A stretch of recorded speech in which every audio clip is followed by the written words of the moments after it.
Welcome back. अहम खबर शामिल करेंगे। सदर के सेक्रेटरी वकार अहमद के आर्मी एक्ट और ऑफिशियल सीक्रेट एक्ट से मुतालिक अहम इंकशाफात। सदर ने आर्मी एक्ट और ऑफिशियल सीक्रेट एक्ट पर कोई तहरीरी फैसला जारी नहीं किया।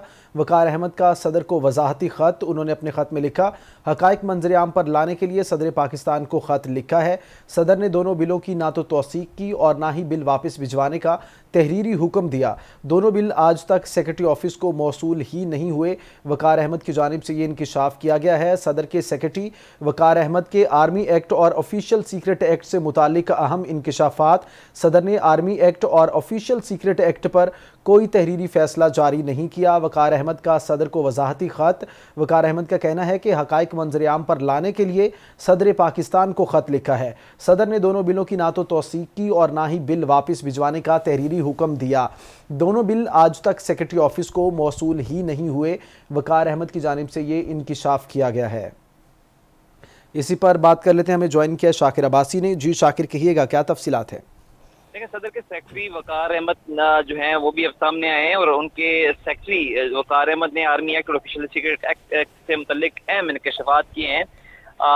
वजारती खत में वकार अहमद ने कहा कि सदर ने आर्मी एक्ट और ऑफिशियल सीक्रेट एक्ट पर कोई तहरीरी फैसला जारी नहीं किया। हक़ाइक़ मंजर आम पर लाने के लिए सदर पाकिस्तान को खत लिखा। सदर ने दोनों बिलों की ना तौसीक की और ना बिल को वापस भिजवाने का तहरीरी हुक्म दिया। दोनों बिल आज तक जो है सेक्रेटरी ऑफिस को मौसूल ही नहीं हुए। उन्होंने एक नया पिंडोला बॉक्स खोल दिया है कि आज तक दोनों बिल जो है वो सेक्रेटरी ऑफिस को मौसूल ही नहीं हुए।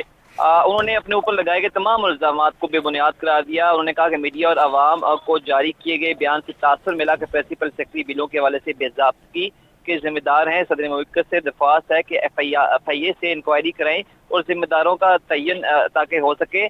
आप दोनों बिलों से मुतल्लिक हक़ाइक़ से आगाह है। हकीकत यह है कि किसी भी ताख़ीर या सदर के अहकामात को नज़रअंदाज करने में मेरा कोई किरदार अदा नहीं। अपने खत के मतन में उन्होंने ये कहा, उनके खत के मतन में ये भी कहा गया है कि मैं इस पर अलसियन बयान देने को तैयार हूँ। आपसे दरख्वास्त है कि मेरी खिदमात एस्टेब्लिशमेंट डिवीजन के सुपुर्द करने के अहकामात वापस लिए जाएँ। जी शाकिर अब्बासी, ये कहिएगा, वकार अहमद का कहना है कि सेक्रेटरी ऑफिस को मौसूल नहीं हुए ये दोनों बिल।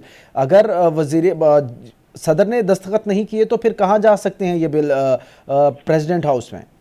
देखिए, सदर के बाद तो सेक्रेटरी जो होते हैं वाने सदर के वो पावरफुल होते हैं, लेकिन आप ना तो सदर आपके इल्म में होगा कि सदर ने अपने ट्वीट में बेबसी का इजहार किया था कि उनके अहकामात माने नहीं गए। अब सेक्रेटरी भी कह रहे हैं कि उनको तो पता ही नहीं है कि जो कुछ हुआ उनके पास पहुंचा ही नहीं है। तो आप अंदाजा कर सकते हैं कि वाने सदर के जो दो पावरफुल शख्सियात जिसे हम कह सकते हैं वो इतने बड़ी चीज़ से लाइल्म है, क्योंकि सदर ने भी अपनी लाइल्मी और बेबसी का इजहार किया और अब सेक्रेटरी जो हैं वो भी कह रहे हैं मेरे पास तो दो बिल आई नहीं है, इसकी इंक्वायरी कर लें। मैं अल्फन कहता हूँ कि मेरे पास ऐसा बिल आई नहीं है। तो अब ये एक बड़ा जो है वो एक खला पैदा हो गया है कि दोनों जो पावरफुल शख्सियात थी वाने सदर की वो इतनी जो है या तो आप उनकी बेबसी करें या न्यायालय कहें या कम इल्मी कहें कि उनको इस चीज़ का इल्म नहीं है कि ना तो वो कह रहे हैं कि ना तो उनके पास बिल आए और ना ही उन्होंने सदर कहे थे ना उन्होंने दस्तखत किए, बल्कि उन्होंने अपने अमले होगा कि वापस भेजें। आप सेक्रेटरी कह रहे हैं उनके पास तो बिल ही नहीं है। तो इंक्वायरी अगर हो तो तब चीज़ें सामने आएगी, क्योंकि वो खुद इस चीज़ का वो उन्होंने डिमांड की है कि FIA से इंक्वायरी करें ताकि चीज़ें सामने आए। और मैं हल्फन कहता हूँ कि मेरे पास जो है वो चीज़ें शाकिर नहीं अब्बासी, है। ये कहिएगा, अमूमी प्रैक्टिस क्या होती है? वज़ीर आज़म के पास बिल, सदर के पास बिल आते हैं, सदर ममलिकत या पर उस पर अपना एसेंट देते हैं, दस्तखत कर देते हैं, या फिर वापस भिजवाने के लिए अपनी तजावीज़ दे देते हैं और वापस वो सेक्रेटरी ऑफिस में ही जाता है, प्रेसिडेंशियल ऑफिस के, या कहीं और भी लोग ज़िम्मेदार इसमें इन्वॉल्व होते हैं? लेकिन ये एक पूरा प्रोसेस होता है। जब पार्लियामेंट से बिल जाता है वाने सदर में तो तकरीबन 10 दिन का टाइम होता है। सदर ने अगर उस पर आर्टिकल 75 के पास के तहत सदर के पास दो इख्तियारात होते हैं, या तो वो इसको मंजूरी दे दें या तहफ़्फ़ुज़ात के साथ या आपने कंसर्न शो करके उसको वापस भेज सकते हैं। तो ये एक प्रोसेस होता है। उसके बाद क्योंकि सेक्रेटरी वाने सदर के जो सेक्रेटरी होते हैं वो भी इसको चेक करके वापस जो है वो जो जब बिल आता है वाने सदर में तो उसको वाने सदर में भेजते हैं। लेकिन सेक्रेटरी भी जो है वो भी कह रहे हैं कि उनके पास बिल नहीं आए। तो ये आप क्योंकि मामला आहिस्ता आहिस्ता जो गुत्थी है वो मजीद जो है वो कहीं ना कहीं फंसती जा रही है, वो सुलझने के नाम ही ले रही है। कल वाने सदर से जब सदर ममलिकत ने कहा, अब सेक्रेटरी कह रहे हैं, तो अब मामला ऐसा लग रहा है कि नीचे से कोई ऐसी चीज, इन दोनों के नीचे कोई ऐसे ऑफिसर बैठे हैं जो जिन्होंने बिल दबा लिए हैं। یا ایسے کہہ سکتے ہیں کہ ان تک پہنچ نہیں دیے. تو اب جیسے انکوائری کچھ ہو تو تب چیزیں سامنے آئی، کیونکہ یہ معاملہ حل ہوتا فی الحال دکھائی نہیں دے رہا جب تک کوئی انکوائری نہیں ہوتی.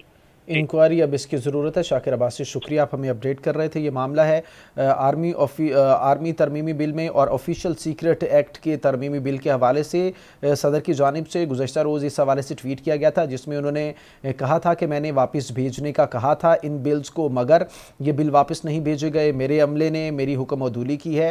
اس حوالے سے انہوں نے ٹویٹ کیا تھا، جس کے بعد آج یہ ایکشن لیا گیا تھا صدر کی جانب سے کہ انہوں نے پرنسپل سیکرٹری جو وزیر اعظم ہیں انہیں خط لکھا اور کہا کہ وقار احمد جو پرنسپل سیکرٹری صدر کے ہیں ان کی خدمات واپس اسٹیبلشمنٹ ڈویژن کو بھیجی جائیں اور مزید ان کی جو خدمات ہیں وہ ریکوائرڈ نہیں ہے. جس کے بعد وقار احمد کی جانب سے بھی اب خط لکھ دیا گیا ہے صدر مملکت کو، اور انہوں نے بھی اپنی لا علمی کا اظہار کر دیا ہے کہ سیکرٹری آفس میں یہ دونوں بل موجود نہیں ہیں اور نہ ہی صدر کی جانب سے ان دونوں بلوں کے حوالے سے جو بھی احکامات تھے ان تک پہنچے ہیں، اور ان کا یہی کہنا ہے کہ اس حوالے سے تحقیقات کروائی جائیں تاکہ جو معاملات ہیں ان میں بے ضابطگیوں کے حوالے سے جو ذمہ دار ہیں ان کا تعین ہو سکے. صدر سے درخواست ہے کہ ایف آئی اے سے انکوائری کرائیں تاکہ ذمہ دار کا تعین ہو سکے. انہوں نے کہا ہے کہ آپ دونوں بلوں سے متعلق حقائق سے آگاہ ہیں. وقار احمد کی جانب سے کہا گیا ہے حقیقت یہ ہے کہ کسی بھی تاخیر یا صدر کے احکامات کو نظر انداز کرنے کے حوالے سے میرا کردار اس میں کوئی بھی نہیں ہے. اور عارف الوی کے پرنسپل سیکرٹری وقار احمد کی جانب سے اب صدر مملکت کو خط لکھ کر ان کی جانب جو ان کے پاس حقائق ہیں انہوں نے سامنے لانے کی کوشش کی ہے، اور یہ معاملہ جو ہے مزید الجھتا ہوا دکھائی دیتا ہے، جہاں پر سب سے پہلے صدر مملکت عارف الوی کی جانب سے لا علمی کا اظہار کیا گیا دونوں بلوں کے حوالے سے، اور پھر اس کے بعد اب ان کے جو پرنسپل سیکرٹری ہیں وقار احمد ان کی جانب سے بھی لا علمی کا اظہار کر دیا گیا ہے کہ یہ دونوں بل آرمی ترمیمی بل اور آفیشل سیکرٹ ایکٹ ترمیمی بل وہ سیکرٹری آفس میں نہیں ہے. اگر صدر مملکت نے دستخط نہیں کیے واپس بھیجنے ہیں تو پھر وہ پرنسپل آفس سے جو ہے سیکرٹری آفس جو ہے وہاں پر جانے چاہیے تھے، مگر وہاں پر بھی موجود نہیں ہے. آخر یہ دونوں بل کہاں چلے گئے، کہاں غائب کر دیے گئے، یہ اہم سوال ہے.